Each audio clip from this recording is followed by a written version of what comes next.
Move your car now, or I'll have it towed, pregnant or not." Her voice cracked down the stairwell like a gavel, sharp enough to make Marina flinch on the landing. The next second, the world tilted, her foot slipped, her hand shot out, and the scream that followed didn't even sound human. The thud echoed down the concrete steps, and the doctor standing below dropped his clipboard before anyone else even understood what had happened. Because the one person they had all ignored, the quiet man in the maintenance uniform, was already moving with the precision of someone who'd trained for disaster. By the way, where are you watching from? Tell me in the comments below. He took the stairs 3 at a time, the air thinning around him, not a single motion wasted. Before I show you the exact moment when the state senator in scrubs knelt beside her trembling body, hold on to the truth that this wasn't a story about an accident. It was about the moment a line was crossed so violently that no one could pretend anymore. He reached the bottom before anyone else spoke. The panic that shook the hallway didn't touch him. He wasn't loud, wasn't frantic. He simply shifted into a kind of stillness that made the chaos look small in comparison. Because catastrophe had once been his workplace, an instinct had never left him. He knelt beside his wife, calling her name, grounding her with his voice, though fear ran like ice beneath every breath he took. Marina's hands clutched her belly, desperate, searching. She whispered something, barely a shape of a word, and his chest tightened around it like a vice. He didn't let it break him. He couldn't. He pressed 2 fingers to her wrist, finding her pulse, counting the rhythm the way he had 1,000 times in desert heat and helicopter noise.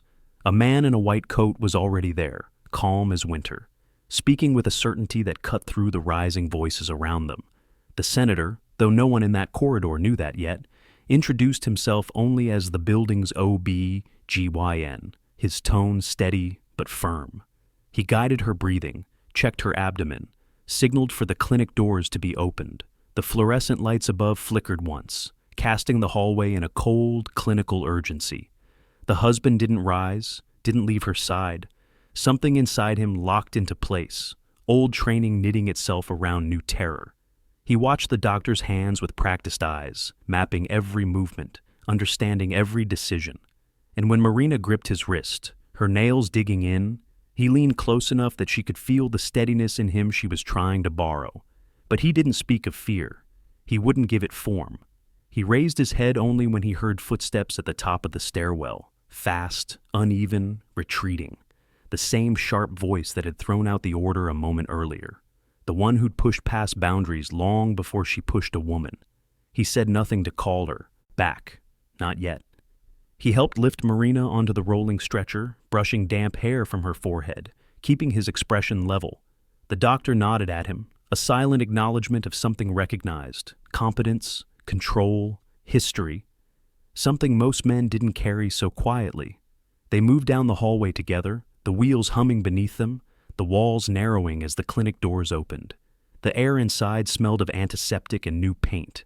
He followed, one hand on his wife's shoulder, refusing to release her even for a step. What mattered now was not anger, not noise, not the woman who had stormed down those stairs swinging authority like a weapon.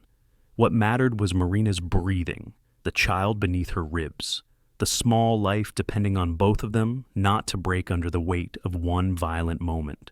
He stayed beside her while monitors were attached, while the doctor checked fetal vitals, while nurses moved with practiced choreography. He waited for the numbers, for the sound, steady, rhythmic, fragile as hope. Then it came, a heartbeat, strong enough to hear, strong enough to hold on to. His own breath left his chest, heavy enough to bend him forward. He brushed his thumb over Marina's knuckles. She blinked, exhausted, frightened, but alive. Only then did he let his eyes harden toward the door. The HOA president thought she understood rules, thought she understood control, thought she understood consequences. She didn't know that some men learn to navigate crisis the way others learn to navigate office politics. Quietly, precisely, without mistakes. She didn't know that when he'd chosen this quiet life, he hadn't forgotten the old one. She didn't know what he could do when pushed, but she would. Because downstairs, in a clinic room built for routine checkups, a state senator had just seen everything. And the truth had already begun to move, quiet as a fuse, certain as an explosion. The senator's eyes were still on the door long after Marina's heartbeat steadied, and the clinic room fell quiet again. He didn't speak at first, simply watched the husband straighten slowly, his shoulders tense but controlled. The quiet man's expression had shifted, no longer just fear held in check, but calculation, something deliberate, something focused, something that made Rowan Hale understand this wasn't the kind of incident that would slip into an incident report file. He stepped closer and lowered his voice. She and the baby are stable for now, but the impact could have been far worse. The man nodded once, absorbing everything without flinching. He wasn't the type to collapse under crisis. He rose inside it. It was only when Marina finally drifted into an exhausted doze that he allowed himself to breathe again. The tremor in his hand eased, replaced with steady purpose. He adjusted her blanket, brushed hair from her brow, then stepped back slowly as if pulling himself away violated something inside him. The doctor watched this with quiet awareness, sensing a deeper story behind the maintenance uniform and the restrained posture. Rowan folded his arms. I need to know exactly what happened on that stairwell. He didn't get evasion, he got clarity. Calm, detailed, structured clarity. She confronted her about parking, blocked her path, raised her voice, then pushed her shoulder when she tried to walk past. No embellishment, no theatrics, just the facts delivered with the precision of someone who'd trained to report under pressure. And the stairs? Rowan asked. Slick, humidity in the concrete, her foot slipped. His jaw tightened. She could have died. There it was, the quiet edge buried under restraint. Not rage, not panic. Something sharper and far colder. A kind of focus that told Rowan Hale he wasn't speaking to a simple maintenance worker dealing with a neighborhood bully. Before they could continue, a soft knock interrupted them. A nurse leaned in. Sir, security wants to speak with you both. The HOA president filed a report. She hesitated. Her version doesn't exactly match yours. Of course it didn't.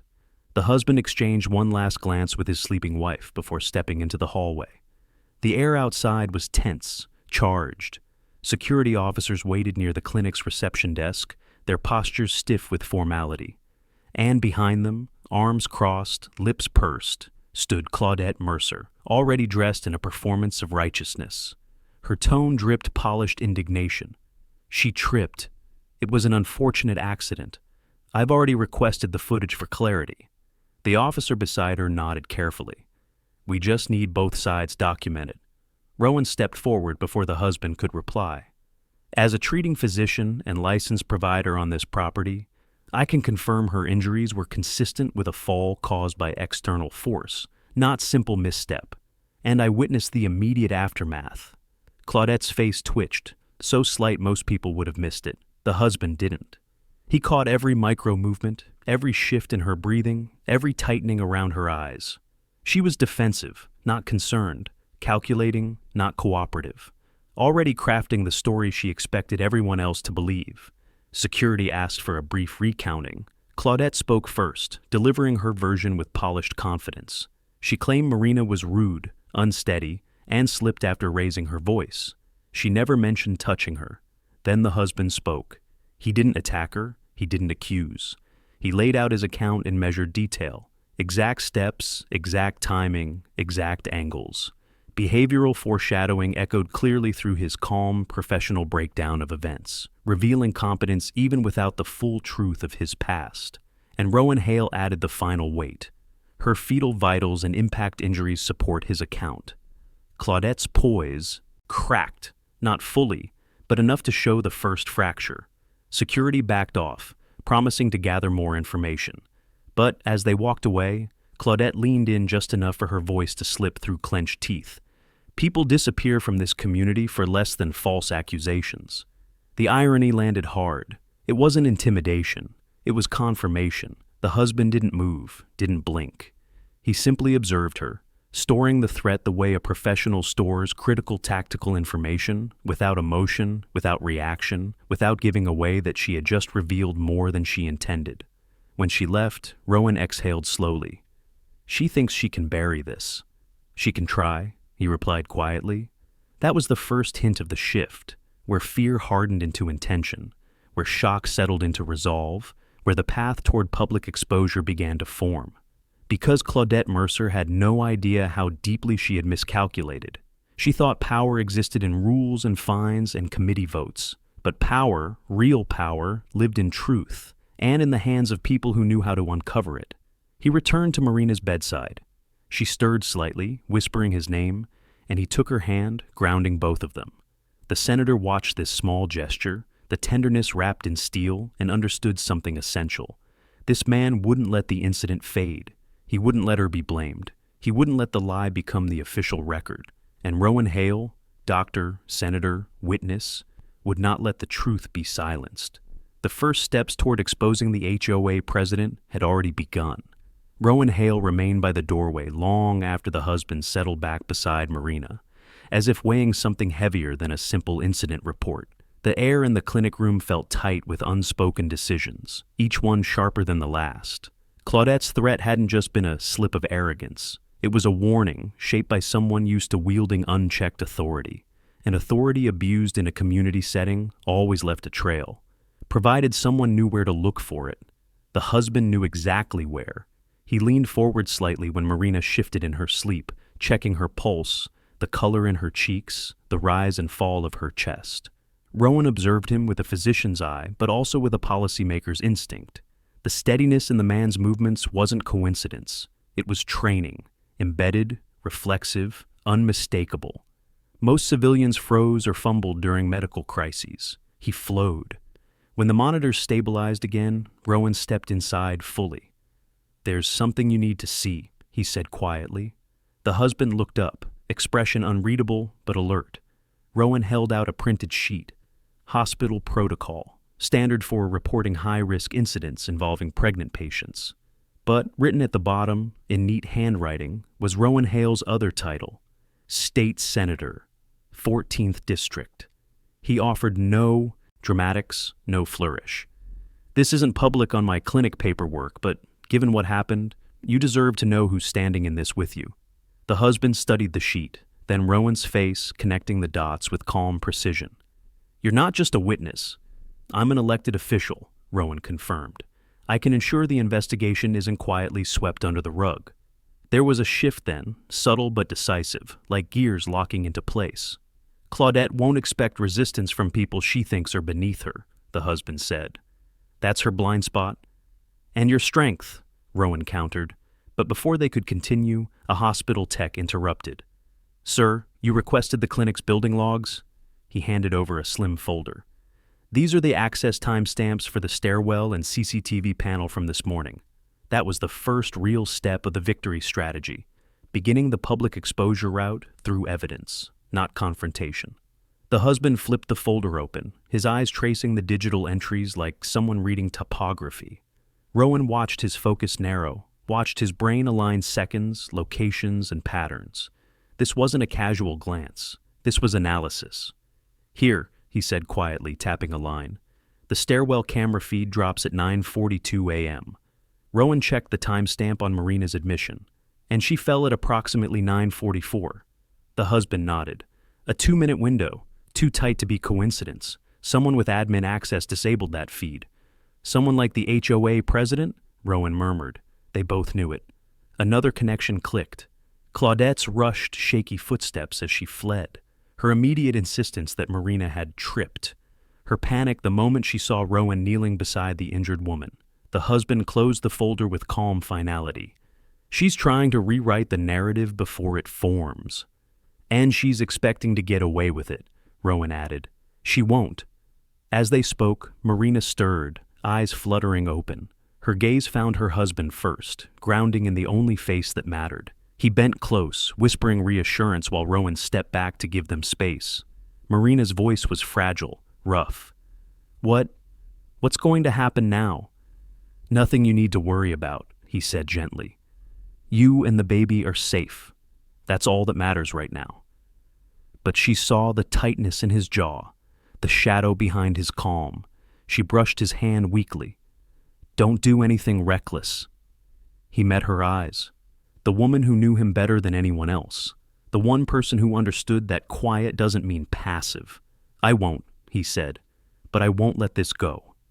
Rowan stepped forward again once Marina drifted back into rest. "She'll be monitored for the next few hours," he said, And I'll personally update the attending OB team. The husband nodded. Thank you. Rowan hesitated before adding, this community, I've seen complaints, patterns, people intimidated, pushed around, fined without cause. This isn't her first abuse of authority. It's just the first with consequences she didn't anticipate. Because I didn't react the way she expected? The husband asked. Because you didn't break, Rowan corrected. They stepped into the hallway together. Outside the clinic, two residents hovered awkwardly near the stairwell entrance, whispering to each other. When they spotted Rowan, they stiffened, uncertain. But when they recognized the maintenance uniform next to him, their expressions shifted. Guilt, hesitation, maybe even discomfort. One of them approached cautiously. We saw the commotion earlier. We didn't want to get involved until we knew what happened. Rowan eyed them carefully. Did you see the confrontation? The woman swallowed. We heard her shouting. The HOA president. It sounded bad. And you stayed quiet, the husband said, not accusing, simply stating. Shame flickered across their faces. I'm sorry, the woman whispered. We didn't know she would actually... Rowan held up a hand. If you're willing to give a statement, it could help ensure accountability. They looked at each other, then nodded. Another small step. Another quiet fracture in Claudette's facade. As they walked away, Rowan spoke low. People stay silent until they're given permission to speak. Then I'll give them a reason, the husband replied. His voice carried no anger, just certainty. And that was the moment Rowan Hale understood. This man would not let the truth die in the shadows of the stairwell. This was only the beginning. The residents' agreement to give statements stayed with him long after they walked away, like a small but undeniable shift in the ground beneath this community. Silence had cracked, fear had thinned, and while the change was subtle, he recognized the pattern. It was the kind of slow turn he'd seen in villages overseas, when people finally realized someone was willing to stand between them and the thing they'd learned to endure. He returned to the clinic room, the folder of building logs tucked under one arm. Marina was awake now, propped slightly against pillows, her breathing steadier. When she saw his face, something in her shoulders eased. She didn't need words. She could read him instantly. She knew he was already building a path toward the truth. He set the folder aside and helped her adjust, moving quietly, instinctively protective. Marina watched him, studying the lines of calm determination settling into place. Security came, she asked softly. They took statements, he said, and Rowan's giving his report. She nodded faintly, fingers resting over her stomach. The baby? A heartbeat strong enough to scare the doctor, he replied, letting the faintest smile cut through the tension.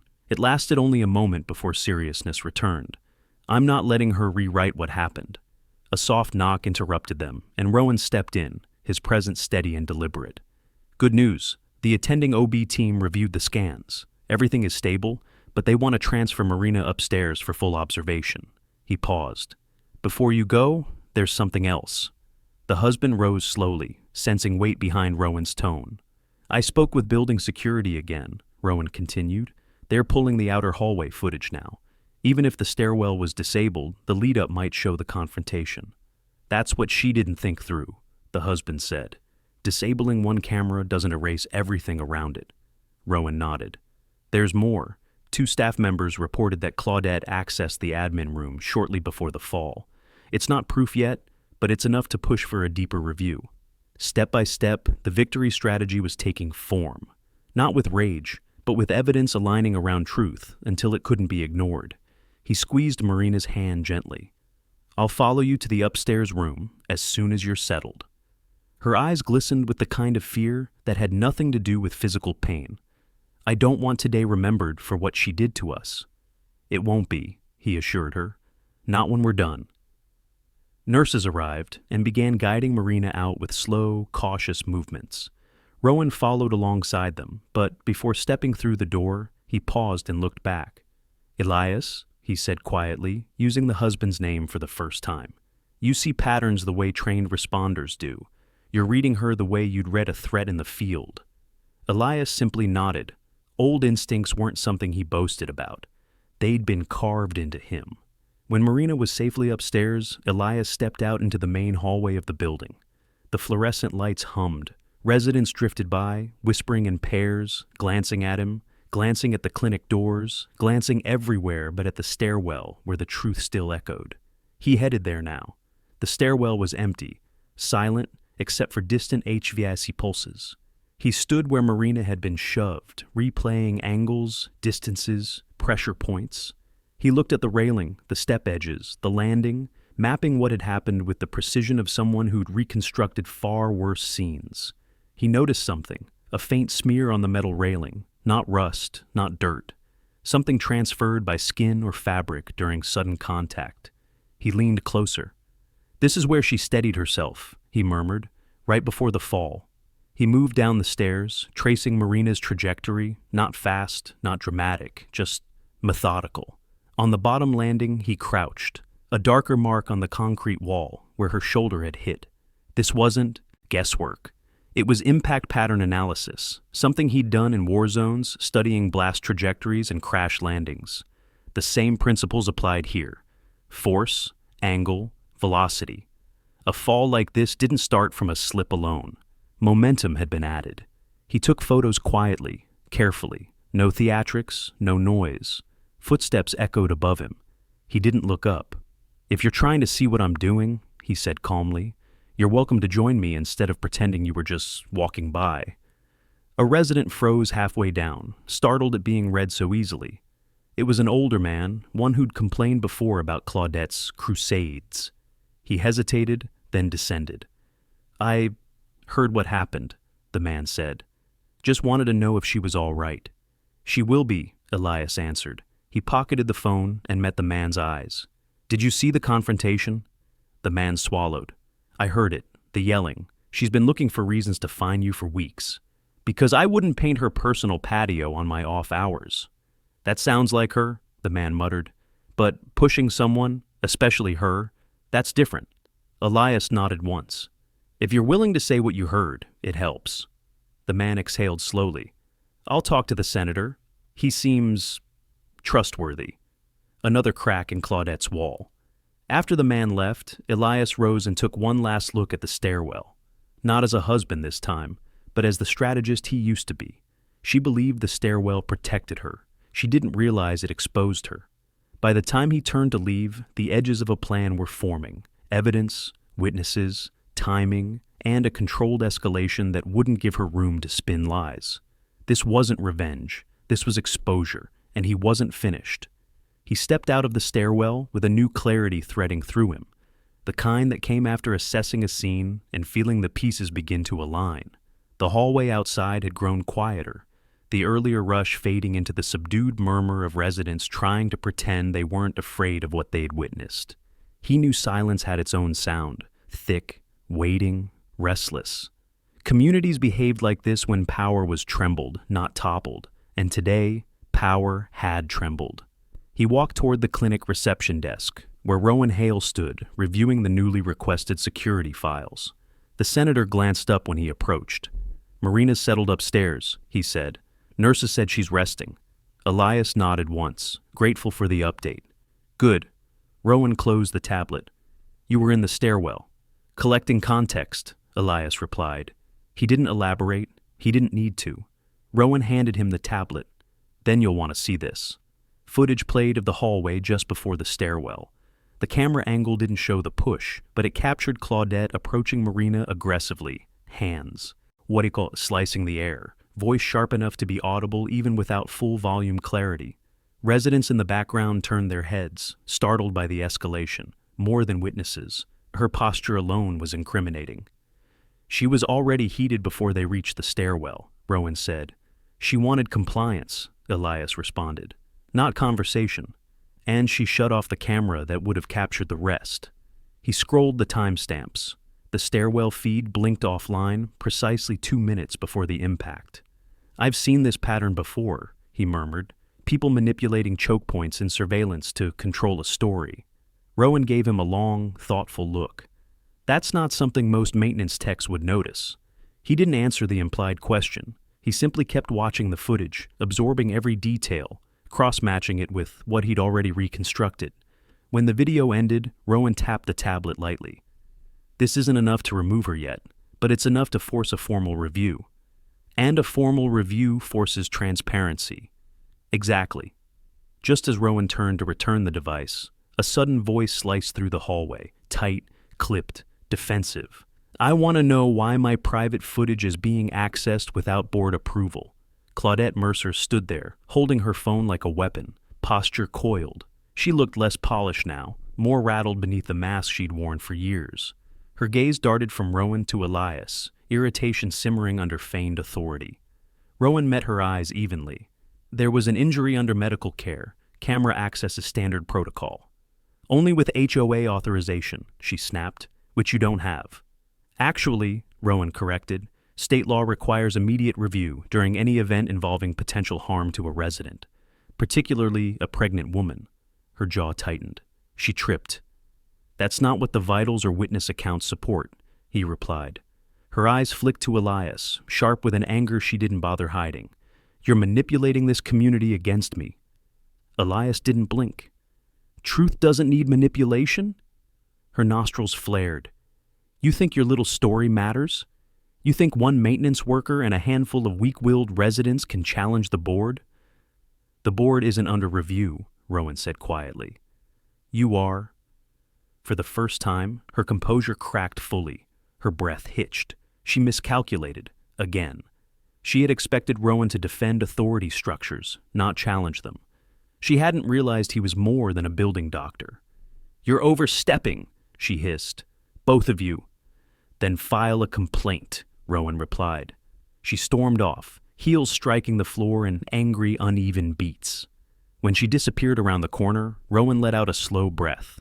She's panicking. She should be, Elias answered. She's losing control of the narrative. That's your angle, isn't it? Rowan asked. Not confrontation, exposure. People like her collapse when forced to operate in the open. Rowan considered him with new understanding. Then let's give her nowhere to hide. Together they walked to the administrative office, where 2 security officers were documenting reports. Rowan began formalizing the request for a temporary freeze on HOA administrative privileges pending review. While the senator spoke, Elias observed the room, papers, logs, monitors, access terminals. He recognized systems designed to store everything people believed was forgotten. Behavioral foreshadowing method unfolded naturally here. He moved with familiarity, scanning patterns others didn't notice. Officer, Rowan said, drawing attention back, I'd like the external panel logs preserved. No overwrites. We'll secure them, the officer replied. And the hallway witnesses? Elias added. The officer nodded. We've contacted 2 already. They're willing to provide statements. Good. Momentum was building. Just before leaving, Rowan placed a hand on a stack of pending reports. Once this review begins, she won't be able to intimidate anyone into silence. Elias nodded. That's the point. They walked back toward the elevator, the building quiet in a way that felt charged. Residents peeked from doorways, sensing that something had shifted, though few knew the details. Near the elevator, a young mother holding her toddler hesitated, then stepped forward. Is it true? She whispered. About what happened, Elias answered gently. She fell because someone pushed her. The mother's eyes widened, horror mixing with validation, like a fear she'd always had but never spoken aloud. She fined me $600 for leaving my stroller outside our door. I was scared to fight it, Rowan stepped in. You won't be anymore. The relief on her face was immediate and devastating. When she walked away, Rowan glanced at Elias. This building was waiting for someone to stand up to her. They weren't waiting for me, Elias said. They were waiting for a moment too big to ignore. And now they have one, Rowan replied. The elevator doors slid open. Above them, Marina waited, unaware that the tide of the entire community had just begun to turn. The elevator doors slid open to the dim, quieter floor where Marina had been moved for overnight monitoring.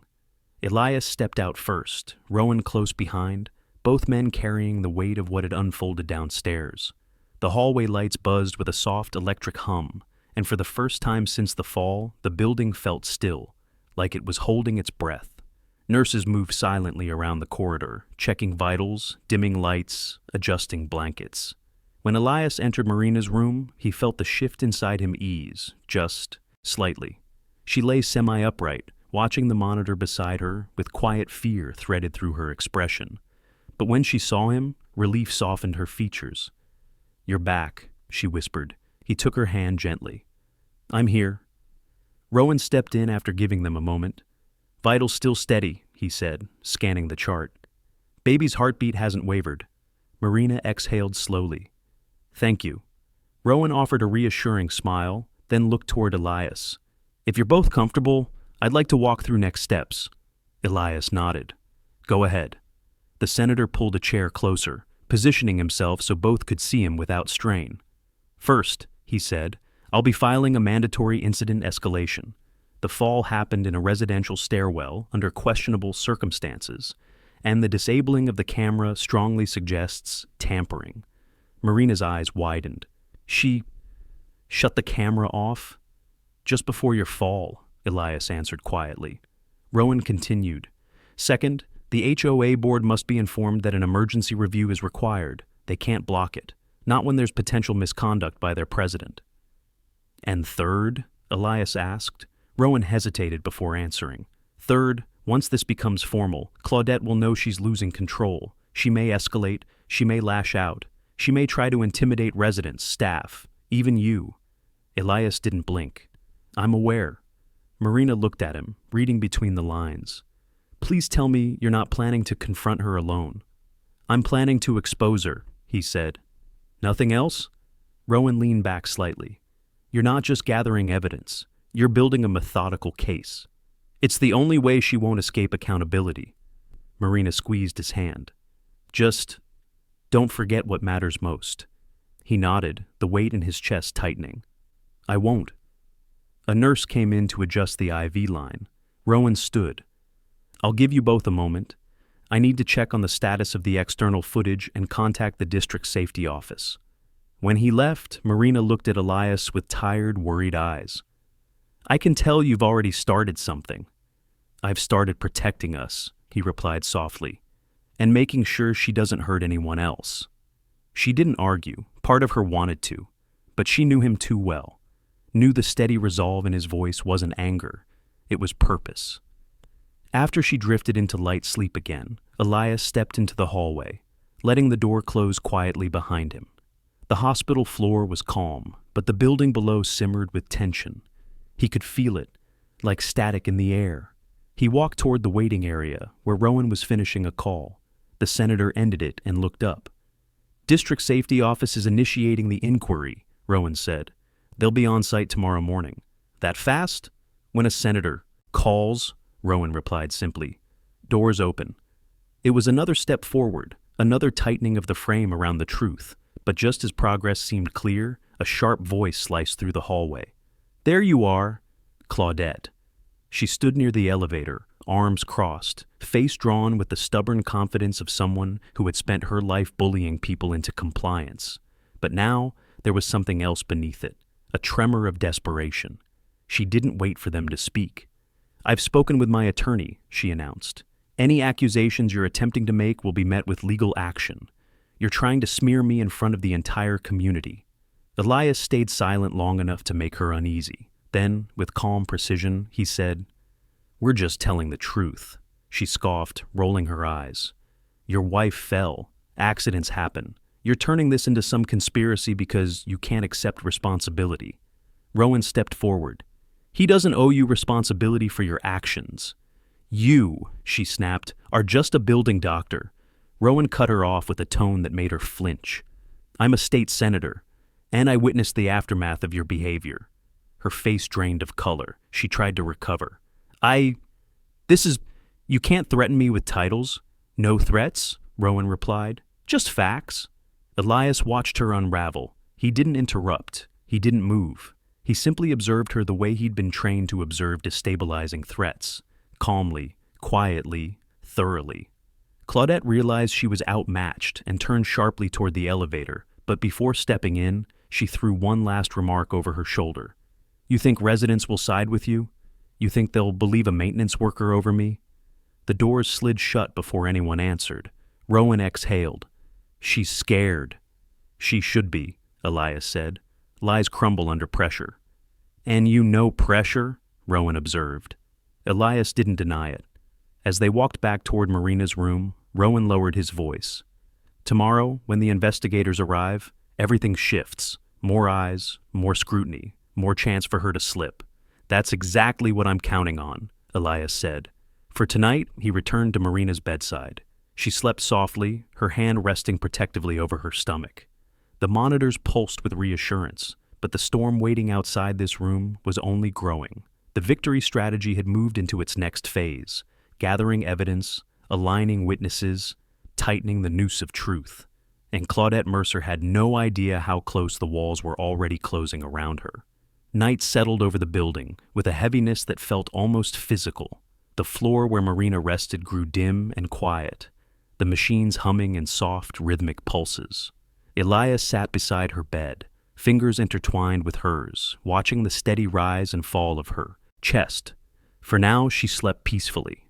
For now, the world outside the hospital room felt distant. But he knew the calm wouldn't last.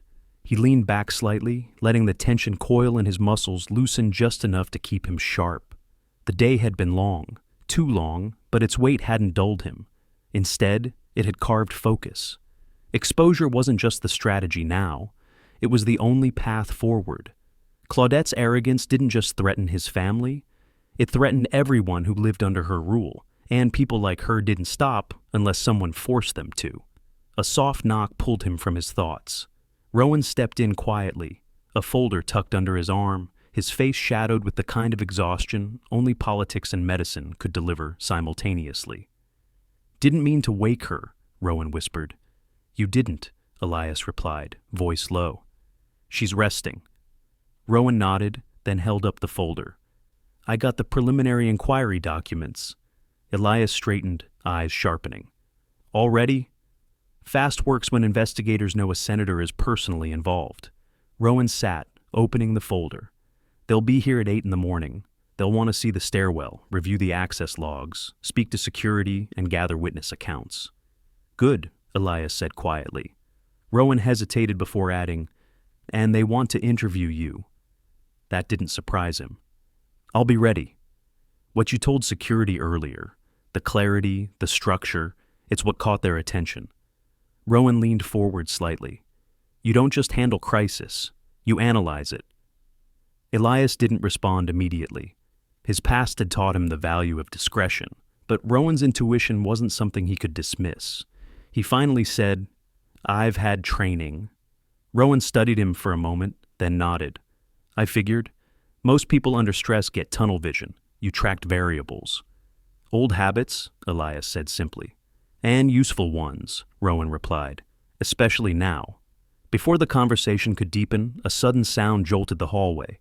Voices rising, hurried footsteps, and the unmistakable thump of something being dropped. Elias stood first, instinct kicking in before thought.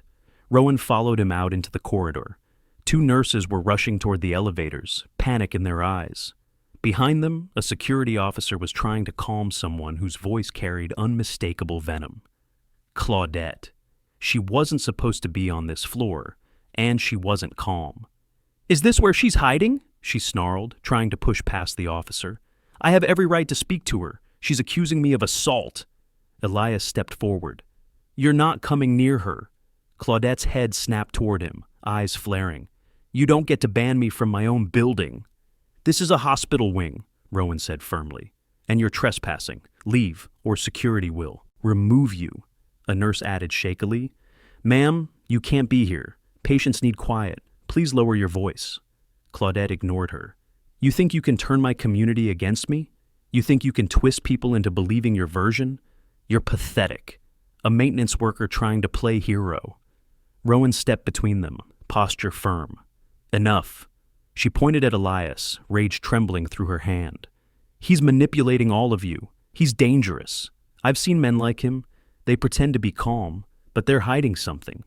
If she meant to intimidate him, she failed.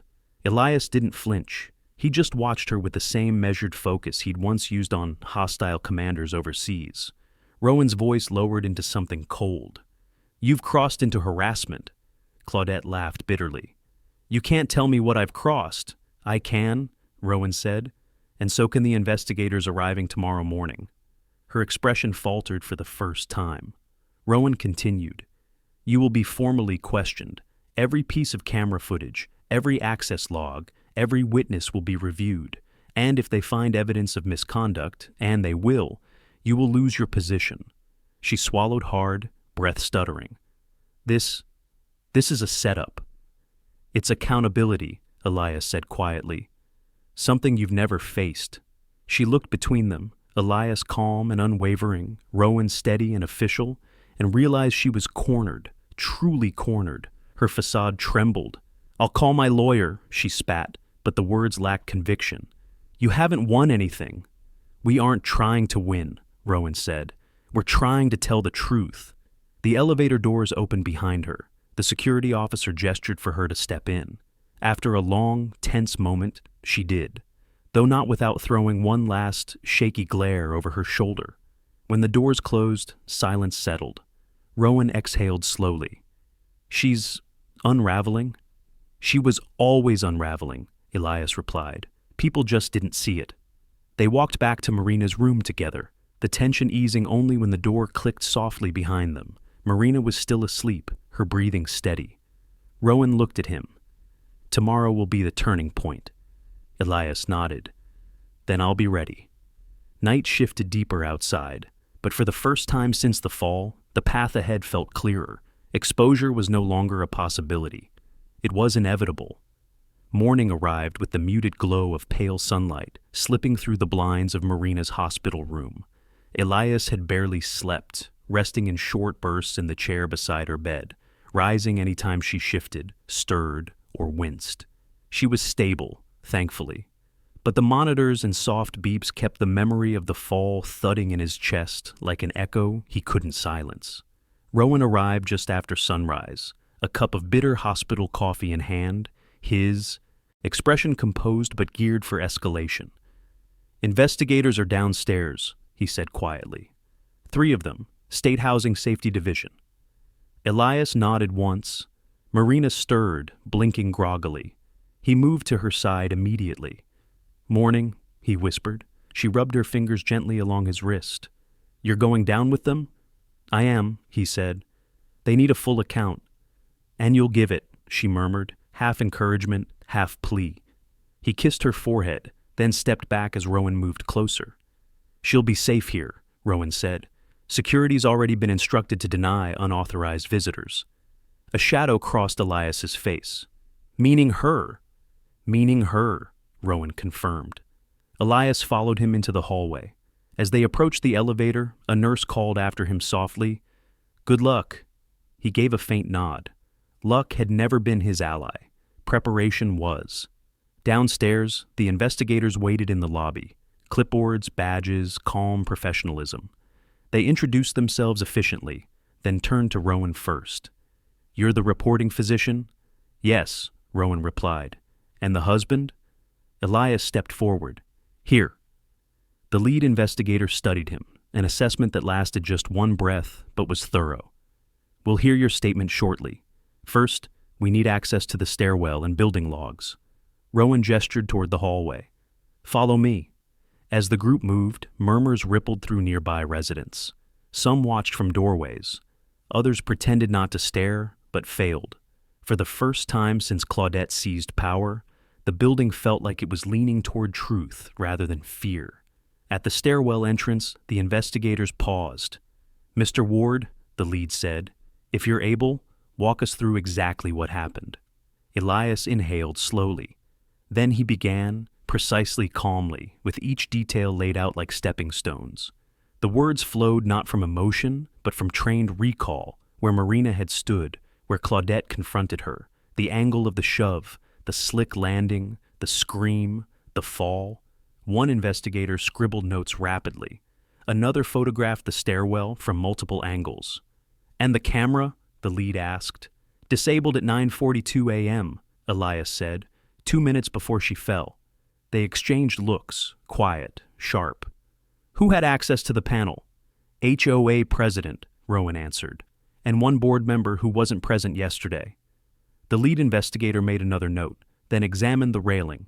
There's a smear here. I documented it last night, Elias said, pulling up the photo on his phone. She grabbed the railing on instinct before slipping. The investigator compared the photo with the smear. Matches. They moved downward, assessing each step, each visible mark. When they reached the landing, the second investigator crouched. Impact pattern here lines up with a forced tumble, not a misstep. It wasn't a small statement. It was damning. Rowan looked at Elias, but Elias didn't react outwardly. He stayed steady. Movement sounded behind them, fast, agitated. Claudette. She stormed toward the group, breath uneven. What is going on?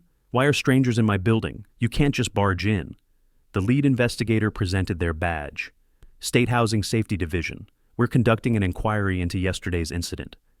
That incident, she snapped, was an accident.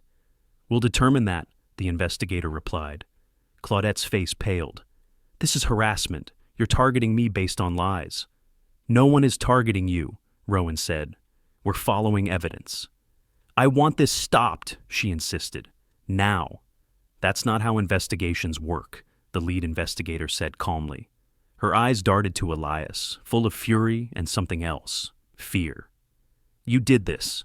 No, Elias replied. You did. Something cracked in her expression then, an unmistakable tremor in the mask she'd forced herself to wear. One investigator asked, Mrs. Mercer, where were you at 9:42 yesterday morning? Home, she snapped. Rowan lifted an eyebrow. Your admin access logs show otherwise. The color drained further from her face. Those logs, they can be wrong. They're not, the investigator said. And your entry to the admin room was recorded on the hallway camera. Silence spread through the stairwell, heavy and suffocating. Claudette backed a step toward the wall. You're all conspiring against me. I'll sue every one of you. That's your right, the lead said. But it won't stop the inquiry. Tears glimmered in her eyes, not sorrow, but panic. You won't get away with this, she whispered at Elias. He held her gaze without blinking. The truth already has. The investigators stepped aside to continue documenting. Rowan motioned for Elias to follow him into the hallway. They walked a few steps in silence before Rowan spoke softly. This is the beginning of the end for her. Elias nodded. Good. A pause. She's going to lash out harder, Rowan warned. People like her always do when the walls close in. She can try, Elias said, but she won't get near my family again. Rowan considered him carefully. Once the inquiry becomes public, residents will come forward, more voices, more pressure. That's the point, Elias replied. And what about you? Rowan asked. Are you ready for what comes after? Exposure cuts both ways. Elias looked down the hallway, where residents lingered at a distance, watching, waiting for someone to stand firm so they wouldn't have to be afraid anymore. I'm ready, he said, and he meant it. Subscribe with bell on because you don't want to miss the next turn this investigation takes. The investigators moved deeper into the building, splitting off to interview residents while Rowan and Elias stepped into the quieter hallway near the clinic. The air carried that strange mix of tension and relief, the kind that followed a shift in power everyone felt, but no one wanted to speak about openly. Doors cracked open, eyes watched, whispers gathered like wind in a narrow alley. Rowan checked his phone, scanning new messages. They're already requesting the full HOA charter, board meeting minutes, and all violation records from the past year. They'll find patterns, Elias said. She's been abusing the system since she took office. And now, those patterns aren't rumors, Rowan replied. They're evidence. Before they could continue, a resident approached hesitantly, a middle-aged man clutching a stack of papers. He looked nervous, but determined enough to push through it. Sir, he said, glancing between them. I heard investigators are taking statements. They are, Rowan confirmed. Are you willing to give one? The man swallowed. My sister. She's the one Claudette fined for having a therapy dog. She cried for 2 nights, said she felt like a criminal for needing help. His voice cracked. If this is finally the moment someone's doing something, yeah, I'll talk. Another witness, another fracture in her armor. Thank you, Elias said quietly. It matters. The man nodded, emotion trembling through him, and hurried off to find the investigators. Rowan looked toward the stairwell. They're lining up. She won't withstand this. She'll try, Elias said. She doesn't know how to back down. And that, Rowan murmured, is what will break her. As they walked toward the administrative corridor, a security officer hurried toward them. Gentlemen, we found something. Elias's posture sharpened. Where? In the admin room, the officer said, guiding them toward a locked side door. We thought you'd want to see. Inside, the room was cluttered with binders, old reports, and a wall of monitors displaying various parts of the building. On the desk sat a slim hard drive, unlabeled, dusty, tucked behind a stack of outdated fire inspection sheets. We didn't recognize it, the officer said. But when we plugged it in, he activated the nearest monitor, pulling up a directory of archived video files, hundreds of clips, dated, sorted, unedited. Rowan gave a low whistle. These are security feeds. From before Claudette renovated the system, the officer added, but the timestamps show she kept transferring certain files here manually. Elias stepped closer, scanning the list. Violations, arguments, resident encounters, all digitally preserved without official record. She kept personal copies, he said. This wasn't oversight, it was surveillance. Control, Rowan corrected. She collected leverage. The officer pointed at one file labeled Stairwell Incident 03. What's that? Rowan asked. Another fall, the officer said. 6 months ago, a teenager slipped, same stairwell. Elias opened it, a shaky video played. The teen reaching the top step, Claudette standing too close, and the kid suddenly losing balance. No shove, but Claudette's posture, impatient, crowding, obstructive, matched exactly what Marina described. She never reported this, Rowan whispered. She doesn't report anything that makes her look liable, Elias said. Rowan straightened. This changes everything. It shows a pattern of unsafe behavior. And withholding evidence, Elias added. The officer nodded.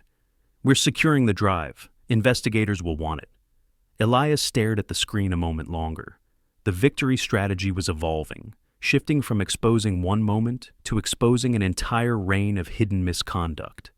Claudette's downfall wasn't being built by loud confrontation, but by uncovering what she assumed no one would ever find. As they exited the admin room, voices rose from the lobby, urgent, heated, chaotic. Rowan and Elias moved quickly toward the commotion. A small crowd had gathered, and at its center stood Claudette, surrounded by investigators. She looked disheveled, her hair slipping from its usual rigid style, her breathing uneven. "This is a violation," she shouted. "You can't take my property. That drive is mine." "It contains security footage," the lead investigator replied calmly. "Footage you failed to disclose to the board." "I didn't have to disclose anything," she snapped. "I'm the president." "Not anymore," one investigator interrupted. "Pending review, your authority is suspended." Gasps rippled through the watching residents. Claudette froze, shock hitting her like a physical blow. "Suspended? You can't suspend me." "We can," the investigator said firmly. "You disabled a camera before an injury. You failed to report a previous stairwell incident. You maintained private surveillance files without authorization." Her mouth opened, but no sound came.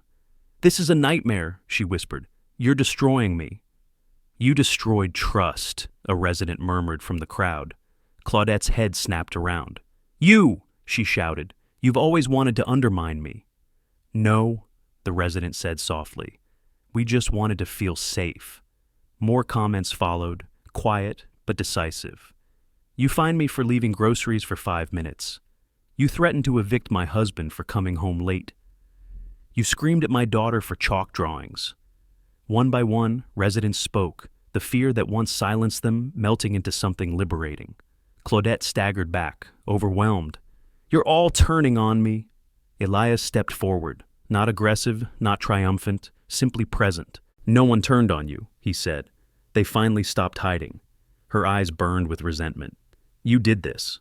"No," he replied. "You did." Rowan placed a hand on Elias's shoulder, grounding the moment. "It's not over," he murmured. But today, truth won the first round. Residents parted slowly as the investigators escorted Claudette toward the office for processing. Her steps wavered, her composure fractured, and for the first time since she'd seized control of this community, she walked without command. Subscribe with bell on because tomorrow brings the final unraveling she never prepared for. The investigators escorted Claudette down the hallway, her footsteps uneven, her breath shaky as the crowd slowly dispersed behind her. Residents whispered in hushed electric tones, fear blending with relief, while others retreated into their apartments, closing doors with a soft decisiveness that signaled something had shifted permanently in Redwood Crest. Power had changed hands, though the final blow had not yet been delivered. Elias stayed still for a long moment, absorbing the atmosphere. It reminded him of the moments after a successful extraction, the split second where danger had passed, but adrenaline still pulsed through the air like static. Rowan stood at his shoulder, watching Claudette disappear into the administrative office. "She's unraveling faster than expected," Rowan said. "She built her authority on fear," Elias replied. "Once fear breaks, there's nothing left for her to stand on." Rowan nodded slowly. "The investigators want to meet with us again. They're setting up in the conference room." Elias glanced toward the elevators. "Marina shouldn't wake up alone. I need to check on her first." "Go," Rowan said. "I'll update them." When Elias arrived at her room, Marina was awake, propped against her pillows, watching the door with anxious eyes. Relief washed over her face the moment she saw him. "You're back," she whispered. "I heard shouting downstairs." He took her hand gently. The investigators confronted her. They found evidence she never reported. Marina inhaled sharply.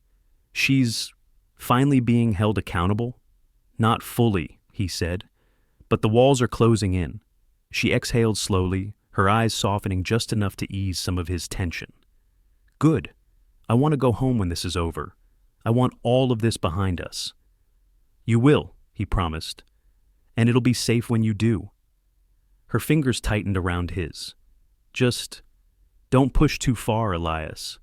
I know how you get when you're focused." He brushed her cheek with the back of his hand. "I'm careful. Always." "Careful doesn't mean untouchable," she murmured. He didn't answer. Couldn't, not with the memory of her fall replaying like an echo through every breath he took. A line had been crossed, and he couldn't pretend it hadn't carved something into him. A nurse stepped in to check Marina's vitals, giving Elias a moment to step back into the hallway. Rowan was waiting down the corridor, leaning against the wall with his arms folded, his posture rigid. "They have questions?" Rowan said quietly. "Important ones." Elias followed him downstairs to the conference room. The investigators were already seated, papers and digital logs spread across the table. The atmosphere was sterile, but charged with purpose. "Mr. Ward," the lead investigator began, "we've reviewed your initial statement. We'd like to go deeper into sequence, motive, and behavioral observation." Elias nodded. "Asks whatever you need." The first investigator leaned forward. "Your account of the physical confrontation is consistent, but we're interested in what happened in the moments leading up to it. Did you observe any prior tension between your wife and the HOA president?" "Yes," Elias answered. "She'd been targeting us for weeks, manufactured violations, harassment disguised as regulation." "And your wife?" the investigator asked. "She always remained polite," Elias said, "but refusing to be intimidated made her a target." Another investigator tapped the table. "What about you, Mr. Ward? Were you targeted?" Elias paused, not because he doubted the answer, but because explaining it dredged up the heavy truth he'd kept quiet for years. "Yes," he said finally. "She wanted me to do personal work for her. Off hours, free, I refused." "Did she retaliate?" "Yes, by escalating minor issues, parking, trash bins, noise complaints." His jaw tightened. "Yesterday wasn't random. It was the culmination." The lead investigator scribbled notes. "Your clarity of detail is remarkable." "It's training," Elias replied evenly. Rowan watched him carefully, but said nothing. The lead investigator asked, "Combat background?" Elias nodded once. "Air Force pararescue engineer. 8 years." The investigators exchanged knowing glances. Suddenly the calm, the precision, the pattern matching made sense. "That will factor into our risk assessment," the lead said. "It establishes your capability for accurate reconstruction." They shifted the conversation to technical analysis. camera logs, timing discrepancies, Claudette's admin access. Elias walked them through every second with an engineer's mind and a rescuer's memory. Nothing slipped, nothing overstated. When the meeting ended, one of the investigators lingered. "We're recommending temporary HOA suspension become immediate removal," she said. "There's enough evidence now, but I want to warn you." Elias met her eyes. "She won't go quietly." "No," the investigator said. "People who build their identity on control rarely do." He knew that better than anyone. As they stepped into the hallway, a sudden sharp voice echoed from around the corner, Claudette, arguing with someone. "You can't take it. That file is private. You're violating my rights." A security officer pushed back firmly. "Ma'am, step away." "No, you can't." Rowan and Elias rounded the corner, just in time to see her lunging toward the confiscated hard drive in the officer's hands. Her movements were frantic, desperate, nothing like the polished authority she used to wield. "Stop," Rowan commanded. Claudette froze, tears streaking down her cheeks, breath ragged. "You've ruined my reputation. You've destroyed everything I built." Elias stepped forward, not aggressive, but resolute. "You buried people under fines, humiliated them, threatened them. My wife fell because of you. You destroyed yourself." Her voice cracked, thin and breaking. "She shouldn't have been in that stairwell." "She was bringing me breakfast," Elias said softly. "That's all." Claudette stumbled back, stunned by the simplicity of it. The investigators approached. "Mrs. Mercer, you're to leave the premises until the board completes your removal process." Her lips trembled. "I won't let this happen. You won't hurt anyone else," Elias said quietly. "Not anymore." The security officer escorted her out, her steps wobbling, her power gone. Rowan exhaled slowly. "Tomorrow, the board votes. After that, justice." "And truth," Elias murmured, because truth was what this had always been about, and now the final stage was coming. The moment security escorted Claudette out of the building, a strange quiet settled, an unnatural stillness that felt like the eye of a storm rather than its end. Residents lingered in the hallways, whispering in low voices, glancing toward the doors where she'd been taken out only minutes earlier. Some looked relieved, some stunned, and some looked as though they were waking from a long, fearful sleep. But Elias didn't stay to watch their reactions. His thoughts were in one place only, upstairs, where Marina lay recovering, unaware that the final confrontation was approaching. He took the stairs instead of the elevator, letting the climb bleed off the tension coiled inside him like a wound spring. Every step reminded him why he was doing this, why he couldn't afford to falter, and why this wasn't just about exposing a woman intoxicated by authority. It was about making sure his wife never had to fear walking down her own stairwell again. When he reached her room, Marina was awake, propped up slightly and watching the doorway as if she'd been waiting for him. Her expression softened when he entered. "You look exhausted," she murmured. He shook his head. "We're close." Her hand reached for his. "I heard something. A nurse said they escorted her out." "They did," he confirmed gently. "But it's not over. The board meets tonight." A flicker of fear crossed her features. "She won't be there. Will she?" "No, security made sure of that. But the vote determines everything, whether she's removed for good, whether the truth stands, whether the community breaks free from her." He brushed his thumb along her knuckles. "I'll go. You stay here. Rest." She studied him for a long moment. "Just come back to me. That's all I care about." "I will," he said. "Nothing keeps me from you." Rowan entered a moment later, holding a folder and wearing the expression of someone preparing for the final mile of a marathon. "Investigation team wants us in the boardroom at 7, he said. "They'll present findings. The board will vote. After that, public record." "Good," Elias said. Rowan glanced at Marina, then back to him. "She doing all right?" Marina nodded faintly. "Better now." Rowan's voice softened. "Tonight ends it." Elias met his eyes. "Tonight exposes it."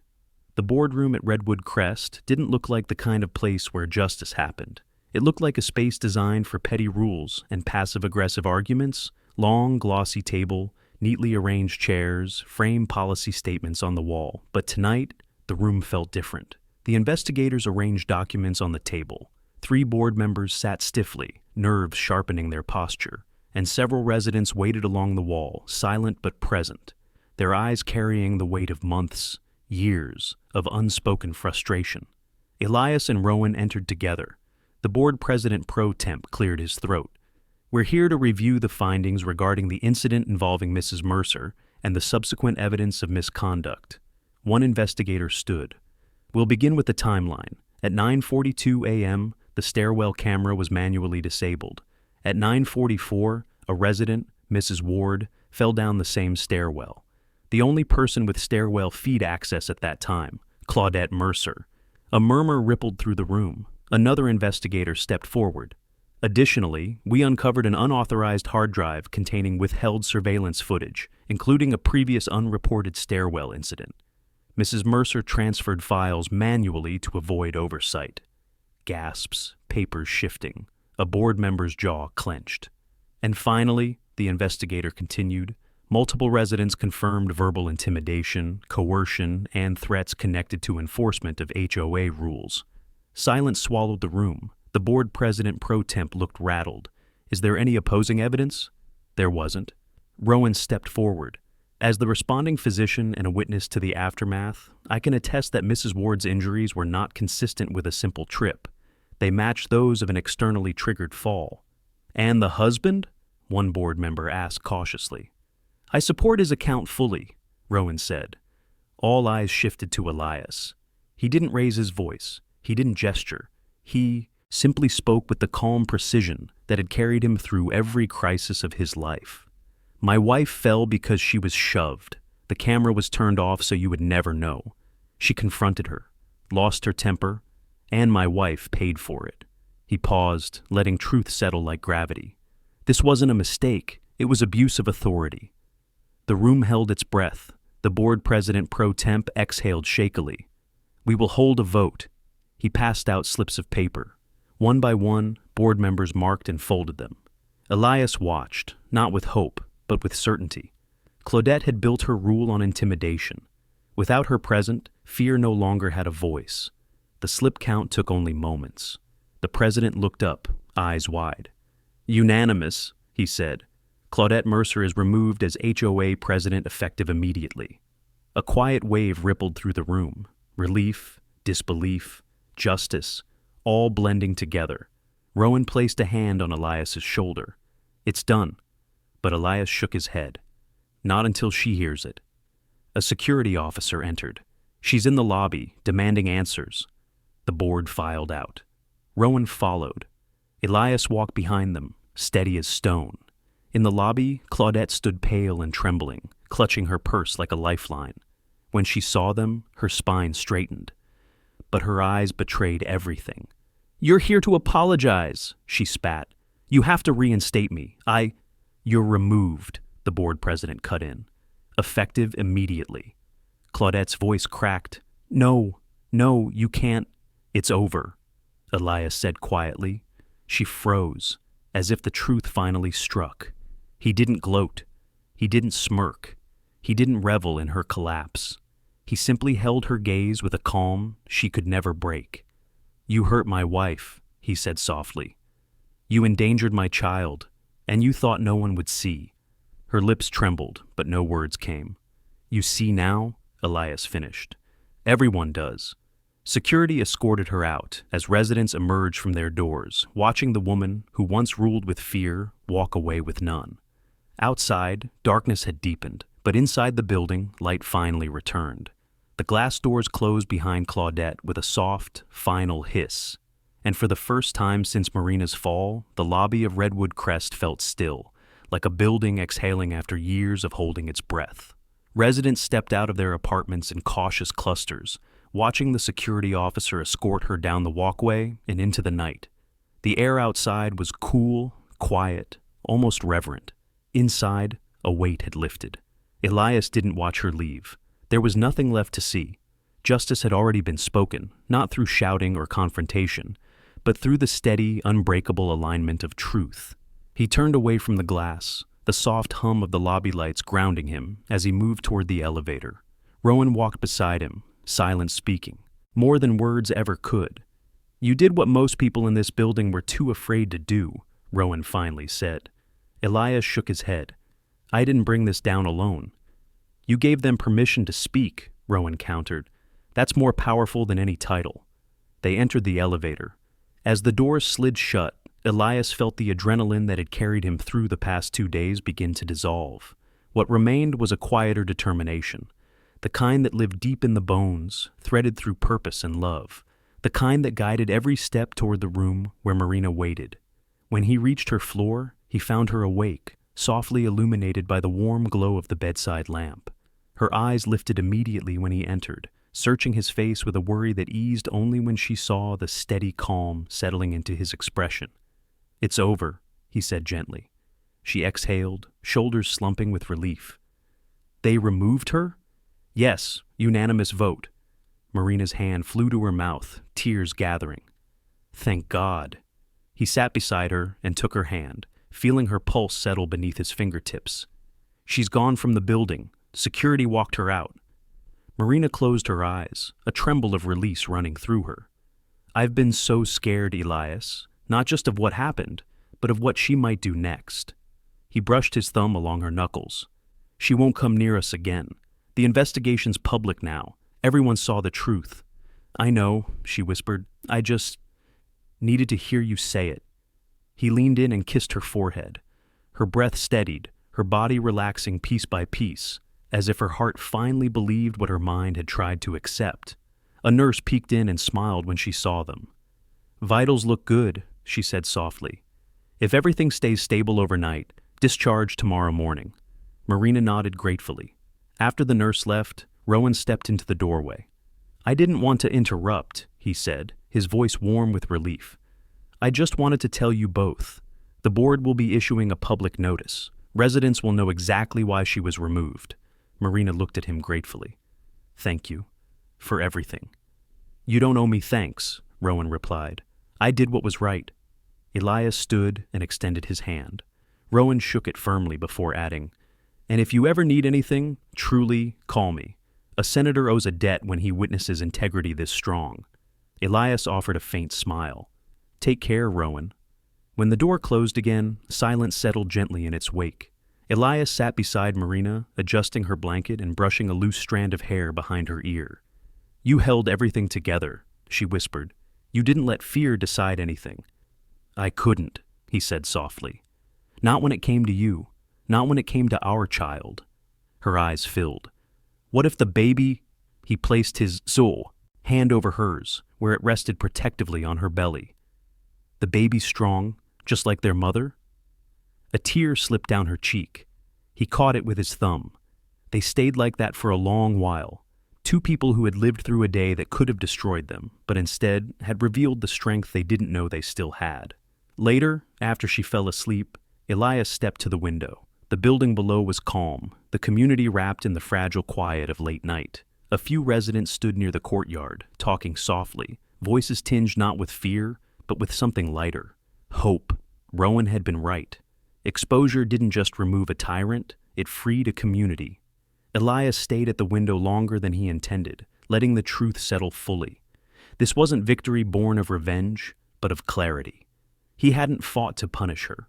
He fought to protect his family. And that, always, would be his compass. When he returned to Marina's bedside, she stirred only slightly, her hand reaching for him unconsciously. He sat down, threaded his fingers through hers, and let exhaustion finally catch him. Tomorrow would bring healing, and home, and new beginnings. Tonight brought peace. Subscribe, and don't miss our next story. Karen locked my 3-year-old in a boiling car, then found out. My husband is a decorated veteran. Trust me, you'll feel it.